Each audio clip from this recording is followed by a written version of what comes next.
Lakeshore Public Media is getting an up-close look at municipal government leaders across the region with our new series, Meet the Mayor. Today, we're in Michigan City to speak to Mayor Angie Nelson Deuitch.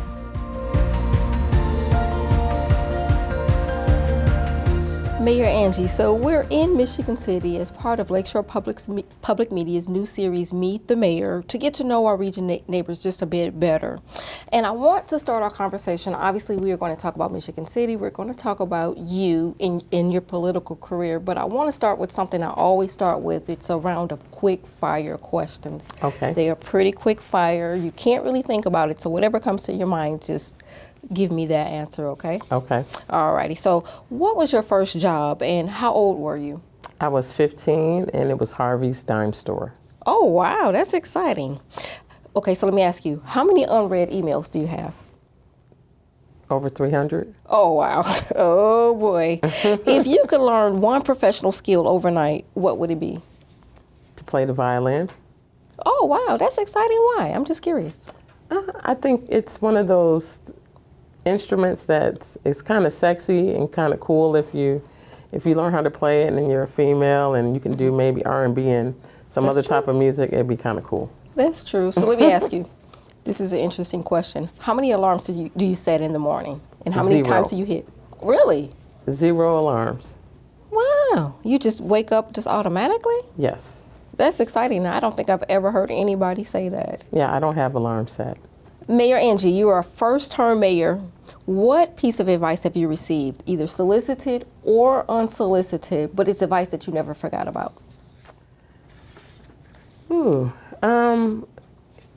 I've received so many pieces of advice. I think I can't remember anything right now. Let me. That's okay, but I'm pretty sure because, and we'll talk about your historic election, I'm pretty sure because you're a first-term mayor, your election was so historic, I'm pretty sure whenever you are out in the community, someone will walk up to you with a piece of advice. Yeah. So, even if it's unsolicited. Yes. So I would say just to be who I am, that I've done the work, and just to not change that, just be comfortable, and you're going to have to make hard decisions, but stick to your guns, but also be flexible. That's true. If someone could visit Michigan City today for a week, but they would never come back ever in life, what's the one thing you would recommend they do or visit or see? They have to see our lakefront. I think our lakefront is uniquely different along Michigan, Lake Michigan, than any other city. When they come to our lakefront, they think they're on the East Coast or the West Coast, when it's actually just a lake. And they're always shocked by that, but the beauty of it, the sunsets and the sunrises are like none other. That is so true. So since you've been elected, I have to ask you, what's the one thing that you are most thankful for? I'm thankful for our employees. I think that they're learning my style and they're being patient. I'm pretty stern and aggressive in how I want things to get done. It's going a little bit slower than I expected. But I think that I'm thankful for them and just the support from my family. It's interesting that you say that. I'm going off for a little bit, but it's interesting that you say that you're thankful for your employees, even though they are learning your style. Your style is strict. Coming off of a weekend where we saw this scathing report about Democratic nominee Kamala Harris and some of her former staffers sort of kind of complaining that she was no nonsense. Those weren't their words, but when you drill down, she's no nonsense, she's strict, she expects what she expects, and she expects the answer to whatever it is that you present. And so it's interesting that you share that, coming on the heels of that scathing, if you want to call it that scathing report. Well, I think it's different, though. I think there's a balance. I think employees know I'm empathetic. I'm more of an empathetic leader, though. Okay. So, one of the first things I asked the council for was money for training and development for them. Wow. So I think it's more of learning. I expect more, but I'm going to give you the tools. We've done some leadership development training, and we have a couple more sessions set up already. Really? And we're utilizing Ivy Tech for that. So it's not just me being strict or stern. It's really about helping them become the leaders they need to be. That is awesome, and even that collaboration with Ivy Tech and helping all of the employees to skill up, I think that is so awesome. So, Mayor Angie, I feel like I've gotten to know a little bit about you, the person, behind the scenes, but I want to spend a little bit of our time talking about you and your political career, because let's be honest, your election to this office was quite historic. You are the first African American mayor for the city of Michigan City. So spend some time talking about what led you to this seat. Well, I think, I look back at my career, and when I moved back home to Michigan City, it's been about 21 years ago. Oh. So I left, went to college, and lived in different places, and it seems like every relocation got me closer to home. So my last relocation was to Chicago. And that's how I ended up here, and I was a caregiver for my great aunt, who was very important in our family. So we moved back, and then I took a buyout from the company I was at, and for about 7 years, I just coached, had a Girl Scout troop, coached soccer, track, got very involved in the community, did some tech support work from home, and taught at Ivy Tech. And ran for city council back in 2007. Wow. So it was really about me just being connected in the community and being so involved that led me to run for city council at that time. During that term, I didn't run for re-election, and because I started law school. I went back, got my master's, started law school, and then while on break, after my first year, had a great year, NIPSCO just kind of happened, dropped in my lap. Wasn't looking for a job. I was teaching at Ivy Tech, on break in the summer, and there was an opportunity for a public affairs position that I took. And so once that happened, I tried to stay in law school for a little bit. Didn't work. Then my daughter started at Purdue University down in West Lafayette, so tried to go back, didn't work out. And then from there, spent just a great amount of time just in the community, but not on the city council, and decided to run again about 5 years ago, trying to make a determination if I wanted to run for mayor or not. Wow. So what led you to make that decision to run for mayor? I think when I left the city council the first time, I expected things to happen really fast in the community, and it kind of slowed down a little bit. We had some wins, but it really slowed down the 4 years before I ran for city council. And working at NIPSCO in public affairs, I had 6 counties, so I was responsible for government relations. Wow. So I had St. Joe, Elkhart, Kosciuszko, got to know a lot of different mayors. And during that time, I just believed that we needed someone who had a management background and had experience in the utility industry, because we know infrastructure is a big deal. Yes, absolutely. I just thought it was time that we found someone, or if it wasn't me, it had to be somebody that really had experience around economic development, around government, around the private sector. Because I think that's the difference. I treat it as a business. And I think that's important as we grow. That's interesting. I do want to spend some time talking about economic development and infrastructure later on in our conversation, but I want to pivot for a moment and talk a little bit about housing. So in recent years, there has been an influx of people moving to the region from across the state line, be it Illinois, be it Michigan, but also from around the country. People are flocking to Northwest Indiana. And for the most part, they cite, obviously, the lower taxes, the great schools, but they also cite that quality of life. And so I want to talk a little bit about housing, because there are so many unique opportunities for housing here in Michigan City. And in preparing for my conversation today, I looked at something that I found so interesting. We'll talk about all of the housing and mixed development properties that are in Michigan City, but I found one so interesting. It's a concept I'd never heard of. So talk a little bit about, I believe it's called Art Space Uptown. Talk a little bit about that, because it's so unique and it's specific for artists, if I'm correct. Art Space happened when I was on the council the first time. Oh, okay. So Art Space was a concept that began 2010, I believe. We passed, well, actually I think we passed that in 2011 before I left. Wow. And left the council. Okay. And it is the Artist Lofts, and it's been around almost 10 years now. So the concept is if you're an artist that you can live there, and there were some tax credits involved, so it had to be very specific in income, and the concept was around keeping, you know, artists, you know, housed, number one. Yeah. And it's been there now for 10 years, and it's thriving and still moving along. But I think that jump-started some of the restaurants that are nearby. Absolutely. Because of Art Space. Mayor Angie, talk more about affordable housing initiatives in Michigan City. So 9 months in, we really haven't spent a whole lot of time on affordable housing. Okay. We have a brand new executive director for our Michigan City Housing Authority, and she's really working hard to get her feet wet and to make sure that she stabilizes the organization.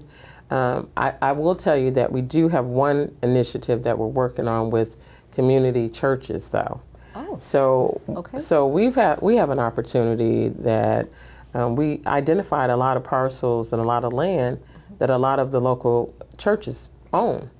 Oh. They own the property, but they don't have the background in development or housing. Right. So we've kind of pulled them together and had some conversations with them. That's interesting. And we've actually submitted money for the Lily Gift 8 through our community foundation, the Unity Foundation, to support their initiative, to provide them the background, the backbone, kind of the inner workings, the surveying, the things that they wouldn't know how to do. Okay. So we're going to try to use them, you know, to partner with them to kind of fill that gap and to, you know, do some infill housing around affordability. So that's one thing that we are working with as a city. Okay. And then the second part of that is how do we support the housing authority as they, you know, go through their transformation. They own a lot of property as well. And I think that's where the affordability piece is. But then I transitioned to workforce housing. Workforce housing I consider Alice families or working poor, or, you know, low to middle income. Right. And that's where we're looking at really with our READY projects. Okay. We've submitted 2 READY projects that are focused on workforce housing.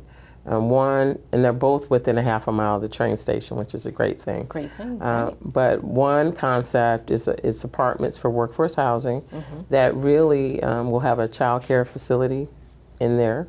Wow. The second one is another concept where it's workforce housing, and it will have like cafeteria style kind of retail, but several different local restaurants will be involved in that, because our goal is to focus on entrepreneurship while filling, you know, the need in early child care as well. So workforce housing is an interesting piece for us because we just haven't had the stock of that type of housing. And the third project is, we're hoping, this is probably a little further down the line, we're working with the school system in creating some workforce housing for educators. That is awesome. And I don't think, we've been crisscrossing the region for probably 3 months now, and I have never, I don't think that I've heard mayors speak about that. So that's an exciting concept, and it's probably something that I'm going to spend some time on our radio side speaking more about other people who are in that field, because that is quite exciting to even consider that. Yeah, I think workforce housing, when I look at housing, we need all types of housing. Yeah. We haven't had a new subdivision in over 50 years. Wow. And we have one going in now. Yep. So it's one of those things that, you know, you want professionals to live here. We built a brand new hospital, but doctors have no housing here. Yeah. So they go live somewhere else. Right. So we have to have affordable housing, workforce housing, and high income housing. Luxury I mean, house, right. So you got to have all of them. Absolutely, absolutely. Mayor Angie, so earlier this summer, I had the opportunity as part of this Meet the Mayor series to go to Portage and to speak with Mayor Austin Bonta.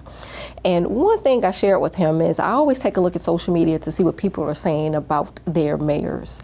And then I'll also look at their page. And I noted on his page, this was like probably 2 days after this event happened, I saw this picture that he posted on his Facebook, and I'm pretty sure you shared it, and the other mayor as well. But it was a picture of you, Mayor Eddie Melton, who represents obviously the city of Gary, and Austin Bonta.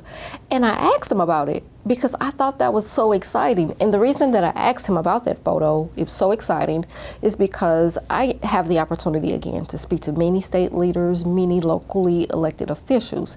And one theme that I always walk away with, especially those that serve at the State House, is that it doesn't matter what side of the aisle that they are on. They always come back to me when they recap, if it's mid-session or the end of the session, they always talk about this working across the aisle to get the job done. And so when I saw that picture, I said that it's mirrored even here in the region. Obviously, Austin Bonta is from the other side of the aisle that yourself and Eddie Melton is on. And so spend a little bit of time talking about how you spoke earlier about how in your professional career you were in government relations. And so you had the opportunity to work with many, many mayors across, obviously across Northwest Indiana. Spend some time talking about how important that is, that collaborative effort, no matter what side of the aisle you are, to get the work done for the people, in your case, of Michigan City. Mayors are uniquely different from any other elected position. Mm-hmm. And I say that one thing I have learned is I've been spending a lot of time with different mayors in different cities in different states. That's good. And most times you don't know what party we are in. That's good. Because it's always about streets, roads, and quality of life for people. Has nothing to do with politics. I'm not going to make a decision on some of the national themes that are happening at the local level. I'm looking at money. I'm trying to raise revenues so that I can provide better services. And it has nothing to do with blue or red. And I love that. And I've learned that, participating and traveling now. Some of my, best, I guess, you talked about pieces of advice. Right. So I have mayors in Knoxville, Sheboygan, Wisconsin, you name it. And they're, they're my sounding boards, Mayor of Moline. And it seems like those peer groups are probably the most, I would say, they provide me the most security. Our Northern Indiana Mayors Roundtable, we meet once a month. I try to get there minimum once every other month. Okay. But then we also have a new group of mayors that have cropped up, African American mayors here in Indiana, and we meet almost once a quarter. So it's different in the sense that, and it's both sides of the aisle on both. Even with we have a Republican African American mayor in the state of Indiana. Okay. Wow. So we all meet, and nobody knows really what party. Yeah, because we all have the same issues. That is so awesome, because again, you think about what's happening in D.C., how divisive it is, and it's refreshing to see that, particularly here in the Hoosier State, obviously in Northwest Indiana. For me, I got so excited when I saw that picture. And I have to ask you, what did you guys talk about? Because I think that Austin Bonta shared with me that you guys met with the intention of talking about one thing, but I don't even think you guys got to whatever the... We really didn't. We just started talking about things that we're dealing with. I mean, and that's usually what happens with mayors. You don't have to reinvent the wheel. And that's what I'm learning more than anything, is that I don't have to start from scratch because somebody else has already done it. Right. So it's about making it your own and crafting it in such a way that it meets the needs of your people. But we were talking about the national park. but we That's really true. didn't. We Oh, really you didn't share. get to it. We're the gateway cities. Right. So trying to figure out what that looks like for all of us. That's exciting. I think that when you guys get together, continue to get together, I know that the region, it will be for the greater good of the entire region. All of you are first-term mayors, and all of you come with this unique and exciting energy, and I'm just so excited for what you guys are going to do. Now, earlier in our conversation, we talked about this influx of people that are moving to the region, as well as I also like to talk about the number of people who have made the decision to stay in the region. Those numbers are higher than they've ever been in the recent years. And one of the things that people like to talk about and think about when they are considering moving to whatever community are schools. So I want you to spend a few minutes talking about how great Michigan City schools are. Well, we're in an interesting time period. So our former superintendent just retired and hired her assistant superintendent, Wendell McCollum. So he was born and raised here, went off to college, did the same thing, moved back to the region. And our school system is interesting. I've had two viewpoints, right? So early on in my career, when I moved back here, I moved my kids into private school. All right, and then Dr. Barbara Easton Watkins came on board and started working with her, and then my youngest moved into public school. So my kids flip-flopped, my oldest between my oldest and our youngest.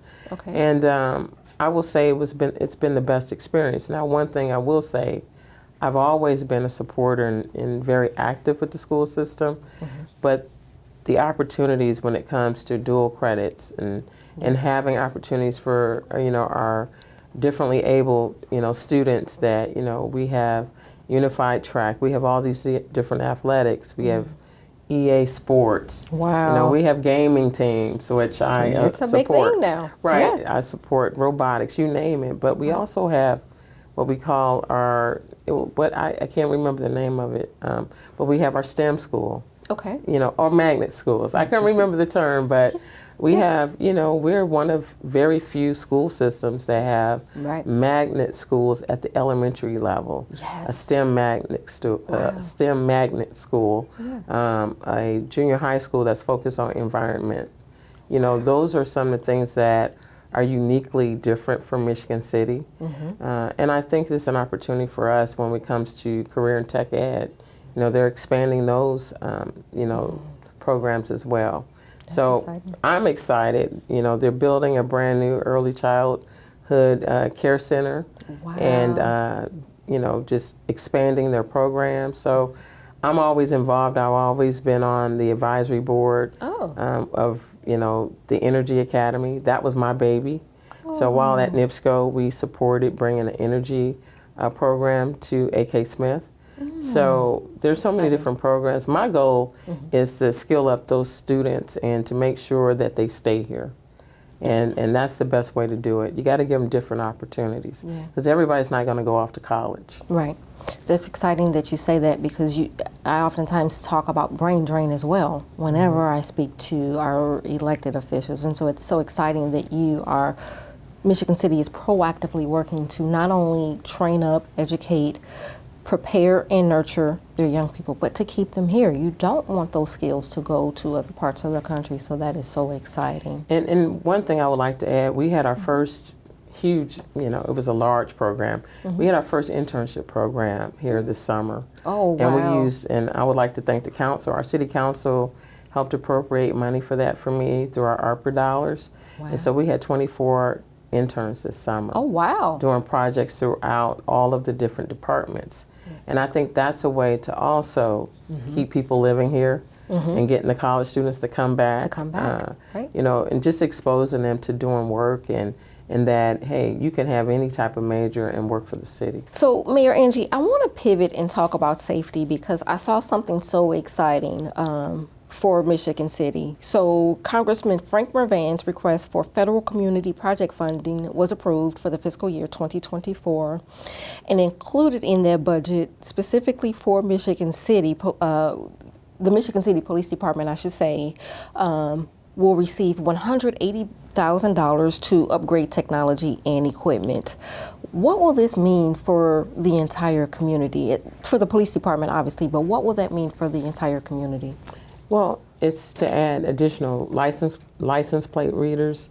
And I said Frank. Well, let me go back because I want to give him his props. Everybody calls him Frank. I know, Everybody calls him Frank. So let me say this. Congressman Mervan, that money has really been to support our license plate reader program, and it's significant because the technology helps us get to places where we're not, right?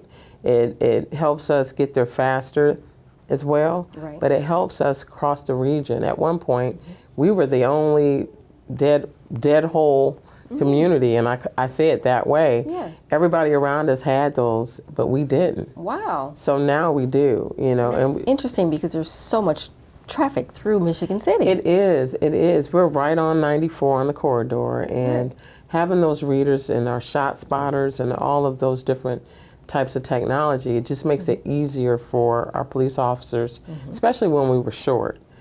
So we've been doing a great job of using technology, and all of our new officers, we've been going through this explosive process of hiring for the last 3 years. So we have a lot of newer officers too. Okay. So with newer officers and technology, it just makes the community safe by having that added benefit. That is so awesome, and I'm excited. I can tell you that those cameras do in fact work. They do. They do. Absolutely. I want to talk about the quality of life, right? Because again, we spoke about schools, we've spoken a bit about housing, but quality of life is always something everybody is concerned with, no matter where they move. So I want you, and there are so many things happening in Michigan City, I want you to spend a couple of minutes speaking about what you and your administration is doing to improve the quality of life, not only for current residents, but to entice more people to move to Michigan City. So a couple of things happened with COVID. A lot of folks that have visited or had second homes decided to stay here, number one. And I think we've become one of the hottest markets, in Northwest Indiana. And I think part of that is because of the double track. And that, whole concept of creating a mixed-use development, right, as the anchor of our downtown. So I would say that people are looking for newer homes. I think my children, who are all in their 20s, well, now I have a 30-year-old, but my children want amenities. They want to live in places that have Wi-Fi already, that have, they like music, they like the arts. We have a wonderful art center, LeBuzzing Art Center for the Arts, but we also now are starting to have a bigger music scene. And our goal is really to truly find opportunities to draw younger people here, but also retirees. So it's kind of like a mixed bag. We want everybody to live here. Yeah, absolutely. But we know tourism is the draw first. We got to get them here to visit so that they would want to stay here. And then we want all of our college students that leave here to come back here. But I think housing is the anchor for that. It has to be housing, there has to be music, it has to be the arts. Everything has to happen all at once. Absolutely. So, my goal is how do we use those ARPA dollars that we still have left? We're looking at beautification projects. We have murals going up throughout the city, but we're also trying to include young people in those projects. And I think the more excited we get our young people, the more likely they're to come back or to stay here. And to stay. Yeah, because it hasn't happened. I'm an anomaly, to leave for 15 years and still come back. I think they will. When you look at all of the exciting things that are happening in Michigan City, quality of life, new organizations that are planting their flags here in Michigan City, the schools that are so awesome, I do in fact believe it. So you touched on something that I actually did want to ask you about, because whenever I speak to elected officials, I always like to speak about tourism as a driver for economic growth. And you spoke about the Lebesnick Arts Center, and there are so many other things. And I took a look at what is now called Visit Michigan City LaPorte. They released a report, a 2023 report to be exact, highlighting the millions of tourism dollars generated, contributing to the economy in LaPorte County. Share a little bit about what those dollars mean for Michigan City. Well, when you have people here and they're spending their money at the restaurants, it's, number one is keeping our businesses thriving. And, you know, my goal really is how do I have that happen all year long? Okay. I'm looking for ways to support businesses throughout the year, not just when we're the Hamptons of the Midwest. Because in the summer, that's what I call us. We're the Hamptons of the Midwest. We have one of the hottest Airbnb markets. We have, you know, people who are coming to visit all the time. And we just want to make sure that when tourists are here that we have a safe community, but we also show them that we put on wonderful events. Our events director is next to none. We just had almost 50 bands here all weekend long for our, you know, our Oktoberfest this past Labor Day weekend, and it was packed every single day. Exciting. And then we have a zoo. I mean, how many communities our size have a zoo? That's true. Not many. Yeah. And our zoo, we have a wonderful zoo. And then you have the lakefront. But we host a sand sculptures festival.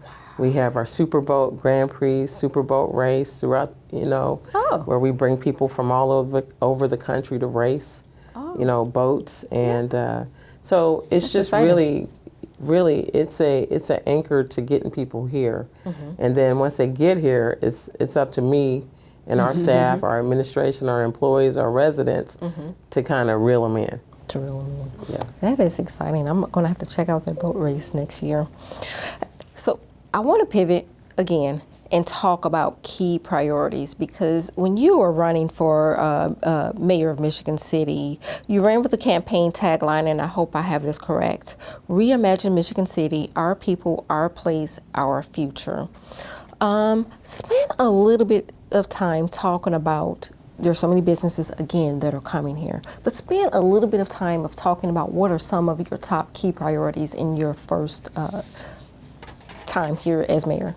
So people was number one. So this year our focus has really been on people. And that's where I, you know, asked for the money for training, asked for the money for interns, focusing on those key things is really focusing on stabilizing our workforce and making sure we have, you know, the best of the best, but that I also give them the tools in their toolbox to make decisions. I'm not a micromanager by any means, but my expectations are high, so I need to make sure that they have what they need. But the second part of that is homes. You know, we know that we have a lot of older homes, and we know that they need maintenance, but we have a high poverty rate here in Michigan City. So one of the things that we've identified is, you know, we need to put money there. And I asked the council for a substantial amount of money for housing opportunities. And what I mean by that is not first-time home buyers necessarily, but ways for us to create a bucket of money to help people rehabilitate their homes. So we do have our CDBG program, our Community Development Block Grant program, but we also know that there are people who don't fall into those categories. So my goal is to establish a couple of buckets of money to make sure people can get new windows. We've submitted multiple grants. We have a grant, and we have a grant that we've submitted so that we can replace HVAC in homes, and that's furnaces and water heaters, and so I'm always looking for money so that we can figure out how do we, you know, create an opportunity for families that can afford it. So those are the priorities for me right now. Is really our projects that are underway, economic development wise, and we have several of those, but also stabilizing the neighborhoods that already exist. You have to do both. You can't do one without the other. Because that's the first thing everybody wants, you know, gentrification. No, our goal is truly to stabilize neighborhoods and make sure that their home values go up as well. I think that's exciting, and not to take away from the work that you're doing to ensure that those residents that are here remain here, that they're able to rehab their home, refurbish their home, get the new HVAC and all of that. But I don't want to take away from that, but I have to talk about this because as I was driving in, I saw a sign just across the street for a new project. I hope I'm pronouncing it correctly, solar. It's going to be a luxury project, mixed use. Is it condos? It's Hotel?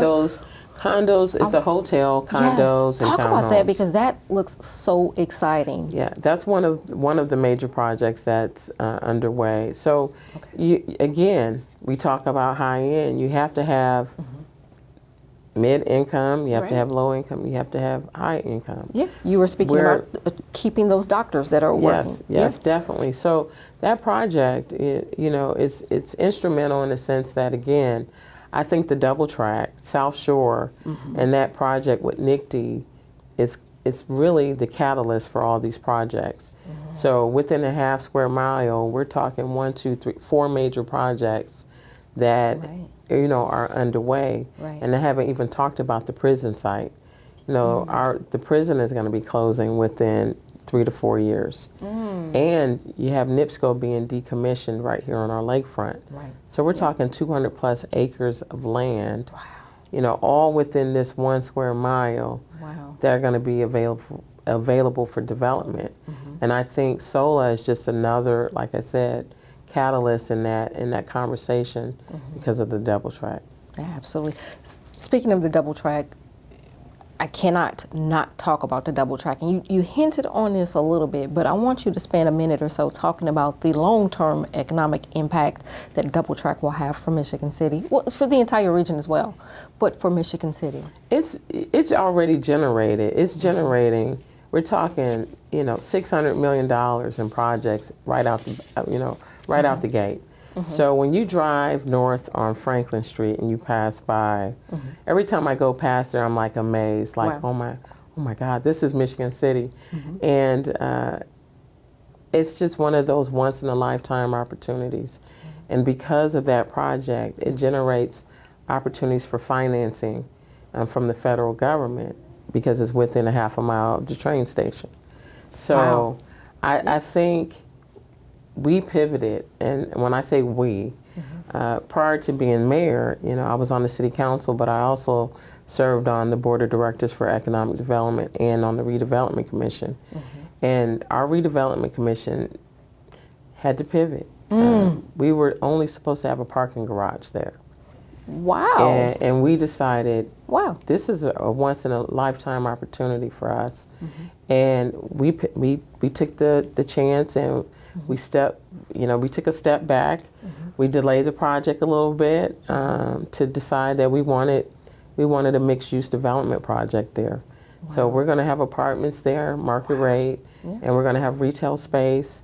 And now that's generating a buzz throughout the city, and well, actually throughout the region, and I say Chicagoland as well. Absolutely. And so absolutely, it's one of those things that now that people see it happening, everybody said it wouldn't happen, but now that it's up, it is one of those things that people are starting to buzz about it, and we know that from all the homes and rehabs that are happening.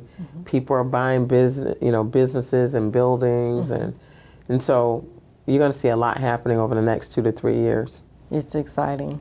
So, Mayor Angie, we have about a minute left, and I always end my conversation with mayors, giving them an opportunity to pitch their town. I think you've done a pretty great job of it throughout our conversation.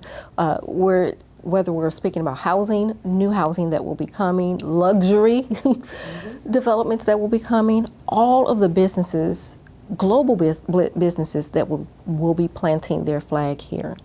And that is so exciting, the new hospital.